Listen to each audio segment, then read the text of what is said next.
कृष्णाय नमः। नमस्कार आप सभी भगवत भक्तों को। तो आज हम श्रीमद् भगवत गीता के 18वें अध्याय को महात्म सहित सुनाने जा रहे हैं। इसमें श्री कृष्ण भगवान ने अर्जुन को चारों वर्णों के धर्म को बतलाते हुए उपदेश दिया है। तो सुनते हैं श्रीमद् भगवत गीता के 18वें अध्याय के महात्म को। सुनिए। श्री पार्वती जी ने कहा, भगवान आपने 17वें अध्याय का महात्म बतलाया, अब 18वें अध्याय के महात्म का वर्णन कीजिए। श्री महादेव जी ने कहा, गिरिनंदिनी चिन्मय आनंद की धारा बहाने वाले 18वें अध्याय के पावन महात्म को, जो वेद से भी उत्तम है, श्रवण करो। यह संपूर्ण शास्त्रों का सर्वस्व कानों में पड़ा हुआ रसायन के समान तथा संस्कार के यातना जाल को छिन्न भिन्न करने वाला है। सिद्ध पुरुषों के लिए यह परम रहस्य की वस्तु है। इसमें अविद्या का नाश करने की पूर्ण क्षमता है। यह भगवान विष्णु की चेतना तथा सर्वश्रेष्ठ परम पद है। इतना ही नहीं, यह विवेकमय लता का मूल, काम, क्रोध और मद को नष्ट करने वाला, इंद्र आदि देवताओं के चित्त का विश्राम मंदिर तथा सनक सनंदन आदि महायोगियों का मनोरंजन करने वाला है। इसके पाठ मात्र से यमदूतों की गर्जना बंद हो जाती है। पार्वती, इससे बढ़कर कोई ऐसा रहस्यमय उपदेश नहीं है जो संताप मानवों के त्रिविध ताप को हरने वाला और बड़े बड़े पातकों का नाश करने वाला हो। 18वें अध्याय को लोकोत्तर महात्म्य है। इसके संबंध में जो पवित्र उपाख्यान है, उसे भक्ति पूर्वक सुनो। उसके श्रवण मात्र से जीव समस्त पापों से मुक्त हो जाता है। मेरुगिरी के शिखर पर अमरावती नाम की एक रमणीयपुरी है। उसे पूर्व काल में विश्वकर्मा ने बनाया था। उस पुरी में देवताओं द्वारा सेवित इंद्र सची के साथ निवास करते थे। एक दिन वे सुखपूर्वक बैठे हुए थे। इतने ही में उन्होंने देखा कि भगवान विष्णु के दूत से सेवित एक अन्य पुरुष वहां आ गया। इंद्र उस नवागत पुरुष के तेज से तिरसक्त होकर तुरंत ही अपने मणिमय सिंहासन से मंडप में गिर पड़े। तब इंद्र के सेवकों ने देवलोक के साम्राज्य का मुकुट इस नूतन इंद्र के मस्तक पर रख दिया। फिर तो दिव्य गीत गाती हुई देवांगनाओं के साथ सब देवता उनकी आरती उतारने लगे। ऋषियों ने वेद मंत्रों का उच्चारण करके उन्हें अनेक आशीर्वाद दिए। गंधर्वों का ललित स्वर में मंगलमय गान होने लगा। इस प्रकार इस नवीन इंद्र को 100 यज्ञों का अनुष्ठान किए बिना ही नाना प्रकार के उत्सवों से सेवित देखकर पुराने इंद्र को बड़ा विस्मय हुआ। वे सोचने लगे, इसने तो मार्ग में न कभी पोसले बनवाए, न पोखरे खुदवाए हैं और न पथिकों को विश्राम देने वाले बड़े बड़े वृक्ष ही लगवाए हैं। अकाल पड़ने पर अन्नदान के द्वारा इसने प्राणियों का सत्कार भी नहीं किया है। इसके द्वारा तीर्थों में शस्त्र और गांवों में यज्ञ का अनुष्ठान भी नहीं किया गया। फिर इसने यहाँ भाग्य की दी हुई ये सारी वस्तुएं कैसे प्राप्त की हैं? इस चिंता से व्याकुल होकर इंद्र भगवान विष्णु से पूछने के लिए प्रेम पूर्वक क्षीर सागर के तट पर गए और वहां अकस्मात अपने साम्राज्य से भ्रष्ट होने का दुख निवेदन करते हुए बोले, लक्ष्मीकांत, मैंने पूर्व काल में आपकी प्रसन्नता के लिए 100 यज्ञों का अनुष्ठान किया था। उसी के पुण्य से मुझे इंद्र पद की प्राप्ति हुई थी, किंतु इस समय स्वर्ग में कोई दूसरा ही इंद्र अधिकार जमाए बैठा है। उसने तो न कभी धर्म का अनुष्ठान किया है और न यज्ञ का। फिर उसने मेरे दिव्य सिंहासन पर कैसे अधिकार जमाया है? श्री भगवान बोले, इंद्र वह गीता के 18वें अध्याय में से 5 श्लोक का प्रतिदिन पाठ करता है। उसी के पुण्य से उसने तुम्हारे उत्तम साम्राज्य को प्राप्त कर लिया है। गीता के 18वें अध्याय का पाठ सब पुण्यों का शिरोमणि है। उसी का आश्रय लेकर तुम भी अपने पद पर स्थिर हो सकते हो। भगवान विष्णु के यह वचन सुनकर और उस उत्तम उपाय को जानकर इंद्र ब्राह्मण का वेश बनाए गोदावरी के तट पर गए। वहां उन्होंने कालीग्राम नामक उत्तम और पवित्र नगर देखा, जहां काल का भी मर्दन करने वाले भगवान कालेश्वर विराजमान हैं। वहीं गोदावरी तट पर एक परम धर्मात्मा ब्राह्मण बैठे थे, जो बड़े ही दयालु और वेदों के पारंगत विद्वान थे। वे अपने मन को वश में करके प्रतिदिन गीता के 18वें अध्याय का स्वाध्याय किया करते थे। उन्हें देखकर इंद्र ने बड़ी प्रसन्नता के साथ उनके दोनों चरण में मस्तक झुकाया और उन्हीं से 18वें अध्याय को पढ़ा। फिर उसी के पुण्य से उन्होंने श्री विष्णु का सायुज्य प्राप्त कर लिया। इंद्र आदि देवताओं का पद बहुत ही छोटा है, यह जानकर वे परम हर्ष के साथ उत्तम वैकुंठ धाम को गए। अतः यह अध्याय मुनियों के लिए श्रेष्ठ परम तत्व है। पार्वती 18वें अध्याय के इस दिव्य महात्मा का वर्णन समाप्त हुआ। इसके श्रवण मात्र से मनुष्य सब पापों से छुटकारा पा जाता है। इस प्रकार संपूर्ण गीता का पाप नाशक महत्तम बतलाया गया है। महाभागे, जो पुरुष श्रद्धा युक्त होकर इसका श्रवण करता है, वह समस्त यज्ञों का फल पाकर अंत में श्री विष्णु का सायुज्य प्राप्त कर लेता है। तो अब सुनते हैं श्रीमद् भगवद गीता के 18वें अध्याय को। उसके उपरांत अर्जुन बोले, हे महाभाव, हे अंतर्यामिने, हे वासुदेव, मैं संन्यास और त्याग के तत्व को पृथक पृथक जानना चाहता हूँ। इस प्रकार अर्जुन के पूछने पर श्री कृष्ण भगवान बोले, हे अर्जुन, कितने ही पंडित जन जो काम्य कर्मों के त्याग को संन्यास जानते हैं, और कितने ही विचार कुशल पुरुष सब कर्मों के फल के त्याग को त्याग कहते हैं, तथा कई एक विद्वान ऐसे कहते हैं कि कर्म सभी दोष युक्त हैं, इसलिए त्यागने के योग्य है, और दूसरे विद्वान ऐसा कहते हैं कि यज्ञ, दान और तप रूप कर्म त्यागने योग्य नहीं है। परंतु हे अर्जुन, उस त्याग के विषय में तू मेरे निश्चय को सुन।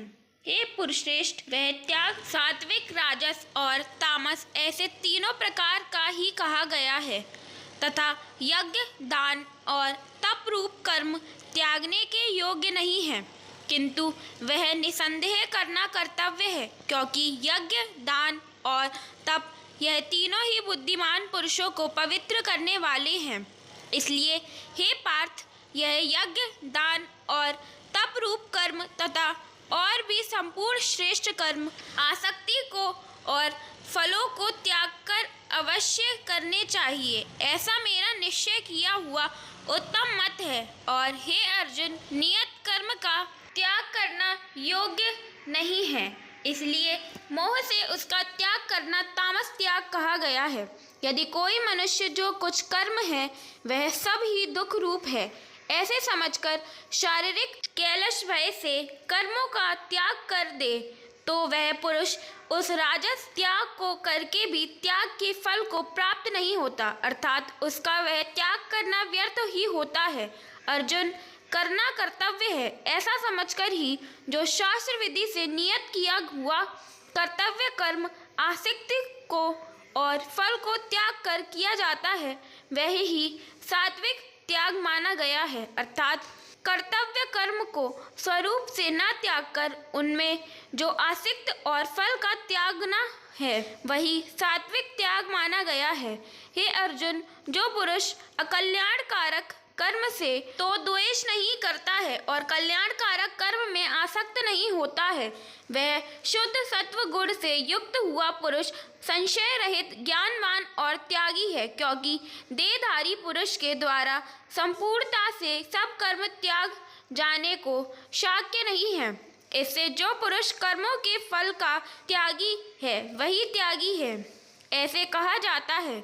सकामी पुरुषों के कर्म का ही अच्छा, बुरा और मिला हुआ ऐसे तीन प्रकार का फल मरने के पश्चात भी होता है, और त्यागी पुरुषों के कर्मों का फल किसी काल में भी नहीं होता, क्योंकि उनके द्वारा होने वाले कर्म वास्तव में कर्म नहीं है।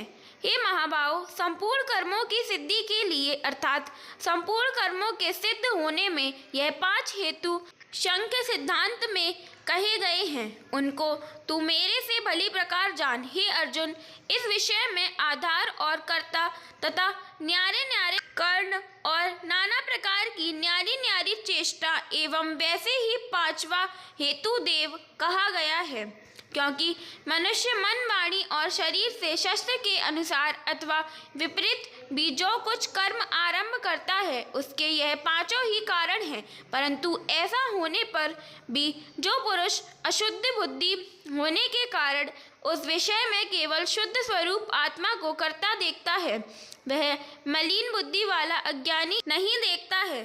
हे अर्जुन, जिस पुरुष के अंतःकरण में करता हूँ ऐसा भाव नहीं है तथा जिसकी बुद्धि सांसारिक पदार्थों में और संपूर्ण कर्मों में लिपायमान नहीं होती, वह पुरुष इन सब लोगों को मारकर भी वास्तव में ना तो मरता है और ना पाप से बनता है। हे भारत, ज्ञाता, ज्ञान और ज्ञेय, यह तीनों तो कर्म के प्रेरक है, अर्थात इन तीनों के संयोग से तो कर्म में प्रवृत्त होने की इच्छा उत्पन्न होती है, और कर्ता, करण और क्रिया, यह तीनों कर्म के संग्रह हैं, अर्थात इन तीनों के संयोग से कर्म बनता है। उन सब में ज्ञान और कर्म तथा कर्ता भी गुणों के भेद से सांख्य शास्त्र में तीन तीन प्रकार से कहे गए हैं, उनको भी तू मेरे से भली प्रकार सुन। हे अर्जुन, जिस ज्ञान से मनुष्य पृथक पृथक सब भूतों में एक अविनाशी परमात्मा भाव को विभाग रहित संभाव से स्थित देखता है, उस ज्ञान को तो तू सात्विक जान। और जो ज्ञान अर्थात जिस ज्ञान के द्वारा मनुष्य संपूर्ण भूतों में भिन्न भिन्न प्रकार के अनेक भावों को न्यारा न्यारा करके जानता है, उस ज्ञान को तू राजस जान।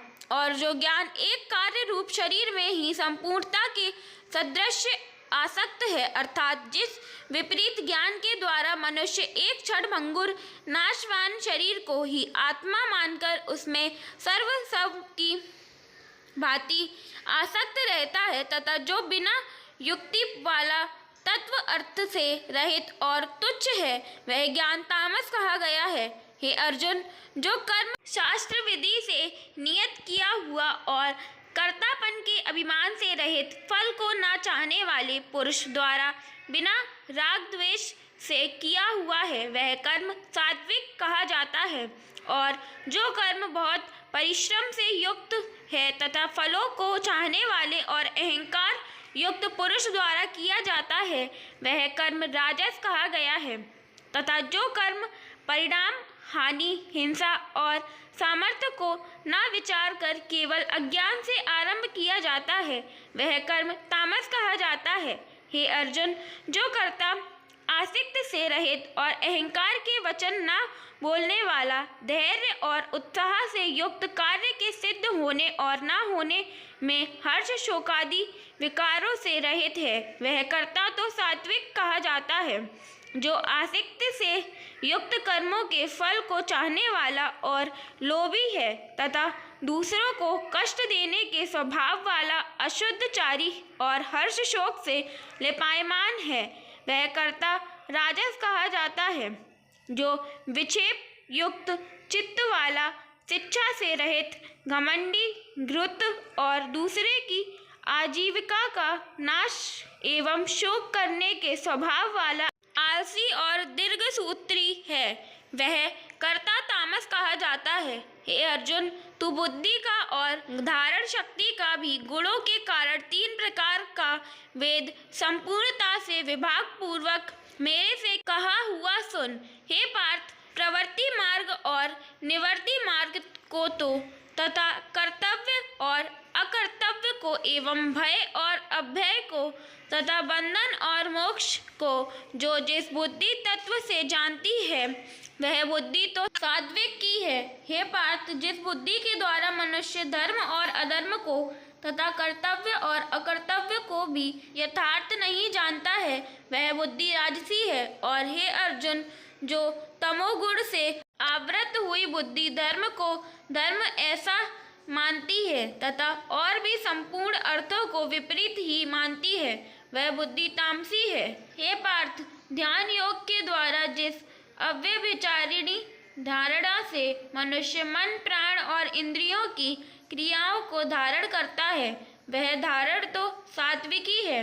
और हे पार्थ पुत्र अर्जुन, फल की इच्छा वाला मनुष्य अति आसक्ति से जिस धारणा के द्वारा धर्म और अर्थ और कामों को धारण करता है, वह धारणा राजसी है। तथा हे पार्थ, दृष्ट बुद्धि वाला मनुष्य जिस धारणा के द्वारा निद्रा, भय, चिंता और दुखों एवं उन्मत्तता को भी नहीं छोड़ता है, अर्थात धारण किए रहता है, वह धारणा तामसी है। हे अर्जुन, अब सुख भी तू 3 प्रकार का मेरे से सुन। हे भरत श्रेष्ठ, जिस सुख में साधक पुरुष भजन, ध्यान और सेवादिक के अभ्यास से रमण करता है और दुखों के अंत को प्राप्त होता है, वह सुख प्रथम साधन के आरंभ काल में यद्यपि विष के सदृश भासता है, परंतु परिणाम में अमृत के तुल्य है। इसलिए जो भगवत विषय बुद्धि के प्रसाद से उत्पन्न हुआ सुख है, वह सात्विक कहा गया है। जो सुख विषय और इंद्रियों के संयोग से होता है, वह यद्यपि भोग काल में अमृत के सदृश भासता है, परंतु परिणाम में विषय के सदृश है, इसलिए वह सुख राजस कहा गया है। तथा जो सुख भोग काल में और परिणाम में भी आत्मा को मोहने वाला है, वह निद्रा, आलस्य और प्रमाद से उत्पन्न हुआ सुख तामस कहा गया है। और हे अर्जुन, पृथ्वी में या स्वर्ग में अथवा देवताओं में ऐसा वह कोई भी प्राणी नहीं है कि जो इन प्रकृति से उत्पन्न हुए तीनों गुणों से रहित हो, क्योंकि यावनात्र सर्व जगत त्रिगुणमयी माया का ही विकार है। इसलिए हे परंतप ब्राह्मण, क्षत्रिय और वैश्य के तथा शूद्रों के भी कर्म स्वभाव से उत्पन्न हुए गुणों करके विभक्त किए गए हैं, अर्थात पूर्वकृत कर्मों के संसार रूप स्वभाव से उत्पन्न हुए गुणों के अनुसार विभक्त किए गए हैं। उनमें अंतःकरण का निग्रह, इंद्रियों का दमन, बाहर भीतर की शुद्धि, धर्म के लिए कष्ट सहना करना और क्षमा भाव एवं मन, इंद्रियां और शरीर की सरलता, आसक्त बुद्धि, शास्त्र विषय ज्ञान और परमात्म तत्व का अनुभव भी यह तो ब्राह्मण के स्वाभाविक कर्म है। शूरवीरता, तेज, धैर्य, चतुरता और युद्ध में भी ना भागने का स्वभाव एवं दान और स्वभावी भाव अर्थात निस्वार्थ भाव से सबका हित सोचकर शास्त्र ज्ञान सार शासन द्वारा प्रेम के सहित पुत्र तुल्य प्रजा को पालन करने का भाव, यह सब क्षत्रिय के स्वाभाविक कर्म हैं। खेती, गोपालन और क्रय विक्रय रूप सत्य व्यवहार, यह वैश्य के स्वाभाविक कर्म है। और सब वर्णों की सेवा करना, यह शूद्र का भी स्वाभाविक कर्म है। एवं इस अपने अपने स्वाभाविक कर्म में लगा हुआ मनुष्य भगवत प्राप्ति रूप परम सिद्धि को प्राप्त होता है। परंतु जिस प्रकार से अपने स्वाभाविक कर्म में लगा हुआ मनुष्य परम सिद्धि को प्राप्त होता है, उस विधि को तू मेरे से सुन। हे अर्जुन, जिस परमात्मा से सर्वभूतों की उत्पत्ति हुई है और जिससे यह सर्व जगत व्याप्त है, और उस परमेश्वर को अपने स्वाभाविक कर्म द्वारा पूजकर मनुष्य परम सिद्धि को प्राप्त होता है।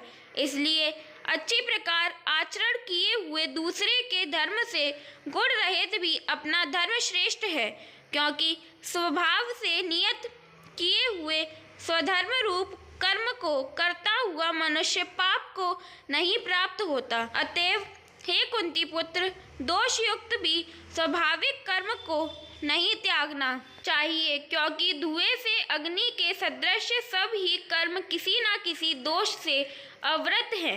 हे अर्जुन, सर्वत्र आसक्त रहित बुद्धि वाला, सब प्रहार रहित और जीते हुए अंतःकरण वाला पुरुष संख्य योग के द्वारा भी परम निष्कर्म सिद्धि को प्राप्त होता है, अर्थात क्रिया रहित शुद्ध सच्चिदानंद परमात्मा की प्राप्ति रूप परम सिद्धि को प्राप्त होता है। इसलिए हे कुंती पुत्र, अंतःकरण की शुद्धि रूप सिद्धि को प्राप्त हुआ पुरुष जैसे संख्या योग के द्वारा सच्चिदानंद ब्रह्म को प्राप्त होता है, तथा जो तत्व ज्ञान की परनिष्ठा है उसको भी तू मेरे से संक्षेप से जान।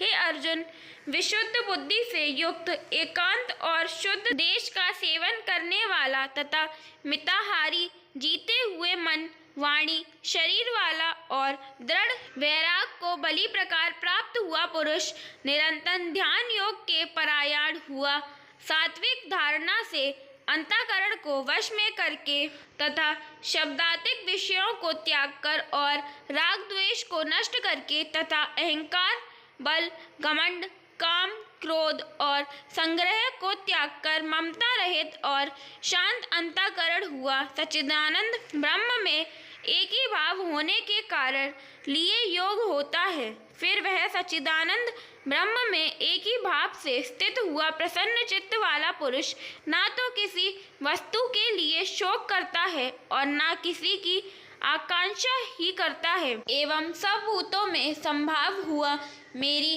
पराभक्ति को प्राप्त होता है। उस पराभक्ति के द्वारा मेरे को तत्व से भली प्रकार जानता है कि मैं जो और जिस प्रभाव वाला हूँ तथा उस भक्ति से मेरे को तत्व से जानकर तत्काल ही मेरे में प्रवेश हो जाता है, अर्थात अन्य भाव से मेरे को प्राप्त हो जाता है। फिर उसकी दृष्टि में मुझ वासुदेव के सिवा और कुछ भी नहीं रहता। मेरे परायण हुआ निष्काम कर्म योगी तो संपूर्ण कर्मों को सदा करता हुआ भी मेरी कृपा से सनातन अविनाशी परम पद को प्राप्त हो जाता है। इसलिए हे अर्जुन, तू सब कर्मों को मन से मेरे में अर्पण करके मेरे परायण हुआ समत्व बुद्धि रूप निष्काम कर्म योग का अवलंब करके निरंतर मेरे में चित्त वाला हो। इस प्रकार तू मेरे में निरंतर मन वाला हुआ मेरी कृपा से जन्म मृत्यु आदि सब संकटों को अनायास ही तर जाएगा, और यदि अहंकार के कारण मेरे वचन को नहीं सुनेगा तो नष्ट हो जाएगा, अर्थात परमार्थ से भ्रष्ट हो जाएगा। जो तू अहंकार को अवलंबन करके ऐसा मानता है कि मैं युद्ध नहीं करूँगा, तो यह तेरा निश्चय मिथ्या है, क्योंकि क्षत्रियपन का स्वभाव तेरे को जबरदस्ती युद्ध में लगा देगा। ये अर्जुन, जिस कर्म को तू मोह से नहीं करना चाहता उसको भी अपने पूर्वकृत स्वाभाविक कर्म से बंधा हुआ परवश होकर करेगा, क्योंकि हे अर्जुन, शरीर रूप यंत्र में अरुण हुआ संपूर्ण प्राणियों को अंतर्यामी परमेश्वर अपनी माया से उनके कर्मों के अनुसार ब्रह्माता हुआ सब भूत प्राणियों के हृदय में स्थित है।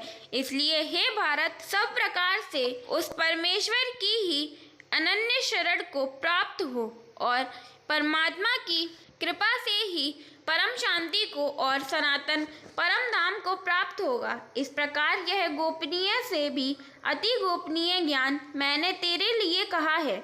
इस रहस्य युक्त ज्ञान को संपूर्णता से अच्छी प्रकार विचार के फिर तू जैसा चाहता है वैसा ही कर, अर्थात जैसी तेरी इच्छा हो वैसी ही कर। इतना कहने पर भी अर्जुन का कोई उत्तर नहीं मिलने के कारण श्री कृष्ण भगवान फिर बोले कि हे अर्जुन, संपूर्ण गोपनीय से भी अति गोपनीय मेरे परम रहस्य युक्त वचन को तू फिर भी सुन, क्योंकि तू मेरा अतिशय प्रिय है। इससे यह परम हितकारक वचन मैं तेरे लिए कहूँगा। हे अर्जुन, तू केवल मुझ सच्चिदानंद वासुदेव परमात्मा में ही अन्य प्रेम से नित्य निरंतर अचल मन वाला हो और मुझ परमेश्वर को ही अतिशय श्रद्धा भक्ति सहित निष्काम भाव से नाम, गुण और प्रभाव के श्रवण, कीर्तन, मनन और पठन पाठन द्वारा निरंतर भजने वाला हो तथा मेरा शंख, चक्र, गदा, पद्म और किरीट, कुंडल आदि भूषणों से युक्त पीतांबर, वनमाला और कौस्तुभ मणिधारी विष्णु का मन, वाणी और शरीर के द्वारा सर्वस्व अर्पण करके अतिशय श्रद्धा भक्ति और प्रेम से विहलता पूर्वक पूजन करने वाला हो और मुझ सर्वशक्तिमान विभूति, बल, ऐश्वर्य, माधुर्य, गंभीरता, उदारता, वात्सल्य और सुहृदता आदि गुणों से संपन्न सबके आश्रय रूप वासुदेव को विनय भाव पूर्वक भक्ति सहित साष्टांग दंडवत प्रणाम कर। ऐसा करने से तू मेरे को ही प्राप्त होगा।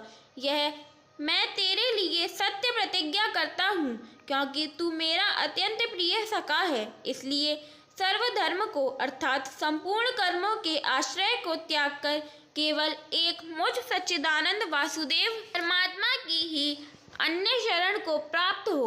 मैं तेरे को संपूर्ण पापों से मुक्त कर दूंगा। तू शोक मत कर हे अर्जुन। इस प्रकार तेरे हित के लिए कहे हुए इस गीता रूप परम रहस्य को किसी काल में भी ना तो तप रहित मनुष्य के प्रति कहना चाहिए और न भक्ति रहित के प्रति तथा न बिना सुनने की इच्छा वाले के ही प्रति कहना चाहिए, एवं जो मेरी निंदा करता है उसके प्रति भी नहीं कहना चाहिए। परंतु जिनमें यह सब दोष नहीं हो ऐसे भक्तों के प्रति प्रेम पूर्वक उत्साह के सहित कहना चाहिए, क्योंकि जो पुरुष मेरे में परम प्रेम करके इस परम रहस्य युक्त गीता शास्त्र को मेरे भक्तों में कहेगा अर्थात निष्काम भाव से प्रेम पूर्वक मेरे भक्तों को पढ़ावेगा या अर्थ की व्याख्या द्वारा इसका प्रचार करेगा, वह निसंदेह मेरे को ही प्राप्त होगा। और ना तो इससे बढ़कर मेरा अतिशय प्रिय कार्य करने वाला मनुष्यों में कोई है और ना उससे बढ़कर मेरा अत्यंत प्यारा पृथ्वी में दूसरा कोई होवेगा। तथा हे अर्जुन, जो पुरुष इस धर्ममय हम दोनों के संवाद रूप गीता शास्त्र को पढ़ेगा अर्थात नित्य पाठ करेगा, उसके द्वारा मैं ज्ञान यज्ञ से पूजित होऊंगा, ऐसा मेरा मत है। जो पुरुष श्रद्धा युक्त और द्वेष दृष्टि से रहित हुआ इस गीता शास्त्र का श्रवण मात्र भी करेगा, वह भी पापों से मुक्त हुआ उत्तम कर्म करने वाले के श्रेष्ठ लोकों को प्राप्त होवेगा। इस प्रकार गीता का महत्तम कहकर भगवान श्री कृष्णचंद्र आनंद कंद ने अर्जुन से पूछा, हे पार्थ, क्या यह मेरा वचन तैने एकाग्र चित्त से श्रवण किया? और हे धनंजय, क्या तेरा अज्ञान से उत्पन्न हुआ मोह नष्ट हुआ? इस प्रकार भगवान के पूछने पर अर्जुन बोले, हे अच्युत, आपकी कृपा से मेरा मोह नष्ट हो गया है और मुझ समृद्धि प्राप्त हुई है। इसलिए मैं संशय रहित हुआ स्थित हूँ और आपकी आज्ञा का पालन करूँगा। इसके उपरांत संजय बोले, हे राजन, इस प्रकार मैंने श्री वासुदेव के और महात्मा अर्जुन के इस अद्भुत रहस्य युक्त और रोमांचकारक संवाद को सुना। कैसे कि श्री व्यास जी की कृपा से दिव्य दृष्टि द्वारा मैंने इस परम रहस्य युक्त गोपनीय योग को साक्षात कहते हुए स्वयं योगेश्वर श्री कृष्ण भगवान से सुना है। इसलिए हे राजन, श्री कृष्ण भगवान और अर्जुन के इस रहस्य युक्त कल्याणकारक और अद्भुत संवाद को पुनः पुनः स्मरण करके मैं बारंबार हर्षित होता हूँ तथा हे राजन, श्री हरि के उस अति अद्भुत रूप को भी पुनः पुनः स्मरण करके मेरे चित्त में महान आश्चर्य होता है और मैं बारंबार हर्षित होता हूँ। हे राजन, विशेष क्या कहूँ, जहाँ योगेश्वर श्री कृष्ण भगवान है और जहाँ गांडीव धनुषधारी अर्जुन है, वहीं पर श्री विजय विभूति और अचल नीति है, ऐसा मेरा मत है। तो अब यह श्रीमद् भगवत गीता का 18वां अध्याय पूर्ण होता है। इसका श्रवण करने वालों को श्री हरि की कृपा प्राप्त होती है तथा इसका प्रतिदिन श्रवण करते रहना चाहिए। तो भगवत भक्तों, आज श्रीमद् भगवत गीता के 1 से लेकर 18 अध्याय पूर्ण हुए। सुनने के लिए आप सबका धन्यवाद। जय श्री हरि, जय श्री कृष्ण।